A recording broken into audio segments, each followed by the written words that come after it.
Mirlinda Karçanaj ka paraqitur dorëheqjen nga detyra e drejtoreshës së Agjencisë Kombëtare të Shoqërisë së Informacionit, ndërkohë që prokuroria e posaçme e ka marrë në hetim në ndyshimet për përfshirje në afera korruptive.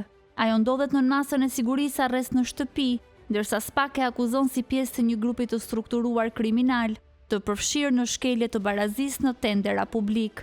Sipas hetimeve, Karçanaj akuzohej se në bashkëpunim me zyrtar dhe biznesmen ka favorizuar kompani të caktuara, duke menaxhuar qindra milion euro nga fondet publike.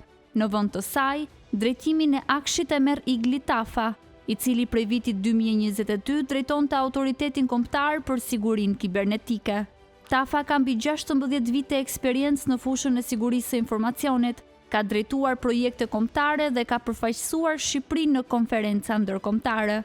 Ndërkohë, hetimet e SPAK vijojnë, ndërsa disa zyrtarë dhe biznesmen të tjerë janë nën masa sigurie. Skandali i akshit konsiderohet një nga çështjet më të rënda të korrupsionit në sektorin publik.